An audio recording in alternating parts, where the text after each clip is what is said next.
Shalom au bracha, que Hashem vous protège et vous donne bracha ve'etzlacha be'ut haguf keneratson. Aujourd'hui, je voudrais vous donner une bonne nouvelle. Il y a à peu près 2 mois, il y a eu la naissance d'un bébé. Ce bébé, il ne devait pas être naître.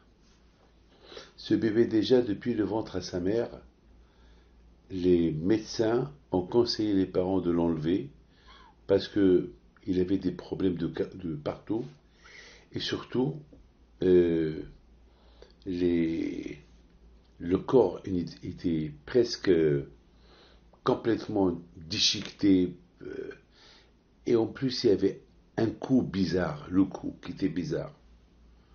Bien sûr, moi j'ai dit aux parents de d'attendre un peu, de vérifier, d'avoir d'autres renseignements chez d'autres médecins. On ne peut pas savoir, on ne peut pas tuer un bébé comme ça, c'est un être humain. Et finalement, ils ont attendu quelques mois. Là, le bébé grossit, grandit, et tous les médecins, ils ont dit, il y a un problème.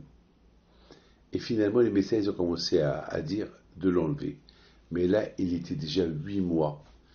La maman était enceinte de 8 mois. Entre-temps, on ne pouvait même pas lui donner un an parce qu'il n'était pas couronné. Je me trouvais à Natania le jour qu'il devait naître et que les médecins ils ont décidé de toute façon il va naître, ils vont aider la maman pour avoir le bébé, mais de toute façon le bébé va mourir. Bon, et moi j'avais un cours à Natania et j'avais de la peine lorsque les parents ils m'ont dit voilà maintenant notre fille elle rentre pour déclencher l'accouchement. Peut-être ils vont lui faire l'opération, mais c'est sûr qu'ils vont l'enlever. Enfin, il va mourir tout seul, le bébé va mourir tout seul. Et on a l'aïmouna, on a Hachem, on prie. Vous savez, cette semaine, en Syrie, avec le tremblement de terre qu'il y a eu, il y a eu une maman qui a accouché, elle était sous des pierres, des grosses pierres, et de là-bas, je ne sais pas comment elle a accouché. Elle a accouché un bébé, dans le froid, dans l'obscurité. C'est pas possible. C'est pas possible. Et grâce à Dieu, lorsque Hachem il veut donner la vie à quelqu'un, il la donne. Il n'y a personne qui peut, il y a personne qui peut euh, empêcher Hachem de donner la vie, d'enlever la vie. Vous savez, on dit que l'argent, c'est Hachem qui la donne. La vie, c'est Hachem qui la donne. La mort, c'est Hachem qui décide. Mais il y a la prière. Avec la prière, on change tout.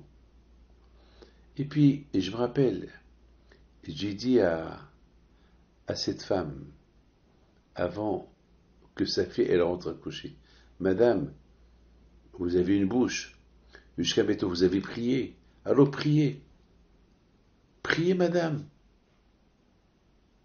priez. C'est une famille qui habite à Montsé. La femme, bien sûr, me dit, Rabbi David, je fais que prier. Je dis non, tu as fait que prier, maintenant, à peine tu vas commencer à prier. Et s'il arrive quelque chose, ce sera de ta faute. Il faut prier. Bon, je dis, Madame, moi j'ai un cours de Torah. Je sais qu'après le cours de Torah, je vais vous appeler. Entre-temps, le bébé va naître. Dites-moi ce qui se passe. Alors, le mari, il reprend le téléphone. Il dit, qu'est-ce qui va se passer? Ben, ils ont dit qu'il va naître mort. Ou il va mourir dans l'heure qui suit. Je dis, alors, Madame, je vous appelle dans 2 heures, dans 3 heures. Bon, j'ai fait mon cours de Torah à Natania. Et j'ai donné les bonbons à toutes les femmes. Et j'ai dit à tout le monde de prier, de se lever et de prier pour la maman, pour qu'elle accouche bien, pour avoir un bébé en bonne santé. Et en pensant que, bien sûr, tout le monde entier, on a envoyé un texto au monde entier pour prier. mes amis, 3 heures plus tard, on m'annonce que le bébé, il est né, il est vivant, mais les médecins, ils ne peuvent pas se prononcer. Ils ne veulent même pas s'occuper de lui.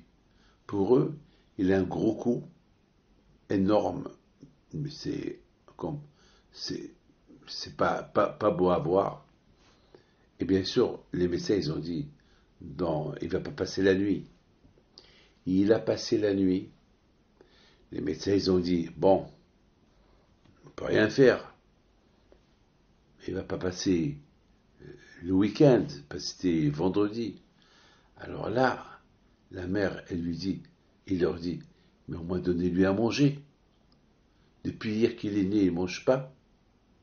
Alors, les médecins disent, on sait, on est devant un dilemme qu'on n'a jamais vu, on ne comprend pas comment il vit.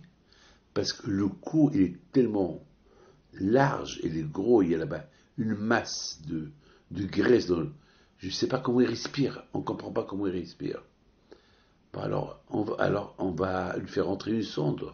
On va essayer. Donc, ils l'ont opéré pour faire entrer une sonde, au moins pour lui donner un peu de nourriture, de l'eau, du lait, je ne sais pas quoi. Le lundi, il vit. C'est le lundi qu'il y a eu un grand rassemblement de médecins. Et les médecins, ils sont venus du monde entier. Pour voir, c'est quelque chose qu'ils n'ont jamais vu. Mes amis, les médecins, ils se disent, bon, maintenant, ils ont décidé de faire une opération. Il y a quelques opérations, mais il y a un médecin parmi les médecins qui est reconnu spécialiste dans ce cas-là. Elle dit, moi, j'ai jamais vu un cas pareil. Je ne voulais pas m'occuper de lui, mais là, après 3 jours qu'il vit, on va tout faire pour essayer de le sauver. Entre-temps, il s'appelle Tinoch Ben Shoshana. Et mes amis, combien des fois il est presque mort, et combien des opérations. Mes amis, personne ne comprend jusqu'à maintenant. Combien de fois ils ont abandonné. Les médecins, ils ont dit, on ne peut plus rien faire. Et encore le cœur qui remarche, et encore la respiration qui vient, et encore, ils ont fait des opérations, ils ont enlevé les masses de graisse qui bouchaient la respiration. Et encore, 3 mois de prière, 3 mois que on disait c'est fini, 3 mois que les médecins ne comprennent pas comment il vit. Mes amis, ce lundi-là, le jour de Tobi Shvat, il a fait la Brit Mila. On a décidé de l'appeler Nes, le miracle. Voilà mes amis, le miracle. Nes, le miracle. Que le bon Dieu vous protège et vous donne la santé et la joie. Amen. Kerason.